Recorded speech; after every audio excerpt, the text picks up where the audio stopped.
আঘাত হেনে পালিয়ে যাওয়ার দিন শেষ। ইরানের সর্বোচ্চ নেতা আয়াতুল্লাহ আলী খামেনির এই সতর্ক বার্তা কি এখন বাস্তবে পরিণত হয়েছে? নতুন প্রতিবেদন বলছে, ইরান হামলার পর শতাধিক মার্কিন সেনা গুরুতর মস্তিষ্কে আঘাত ও মানসিক সমস্যায় ভুগছেন।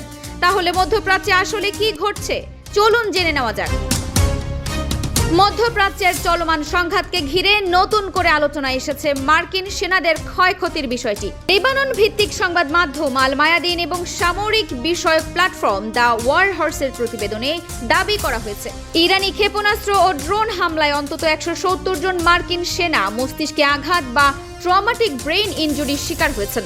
প্রতিবেদন অনুযায়ী এসব হামলার ফলে অনেক সেনার মধ্যে মানসিক চাপ, স্মৃতিশক্তির সমস্যা এবং দীর্ঘমেয়াদী স্নায়বিক জটিলতার লক্ষণ দেখা গেছে। বিভিন্ন সামরিক শাখায় এই ধরনের আহত সেনাদের সংখ্যা বাড়ছে বলেও দাবি করা হয়েছে।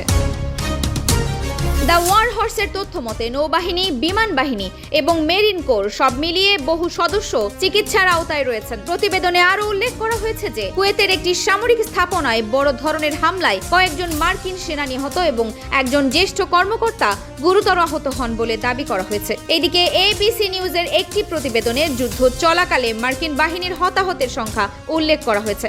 তবে এসব সংখ্যা এবং ক্ষয়ক্ষতির বিষয়ে স্বাধীনভাবে যাচাই করা সব ক্ষেত্রে সম্ভব হয়নি, আর মার্কিন প্রতিরক্ষা দপ্তরও সব দাবির সঙ্গে একমত নয়। অন্যদিকে ইরানের খাতাম আল আম্বিয়া কেন্দ্রীয় সদর দপ্তরে এক শীর্ষ কমান্ডার উপসাগরীয় দেশগুলোর প্রতি কঠোর বার্তা দিয়েছেন। তার ভাষায়, যদি কোনো দেশ যুক্তরাষ্ট্রকে সামরিক সহায়তা দেয় তাহলে সেই দেশও সংঘাতের আওতায় আসতে পারে।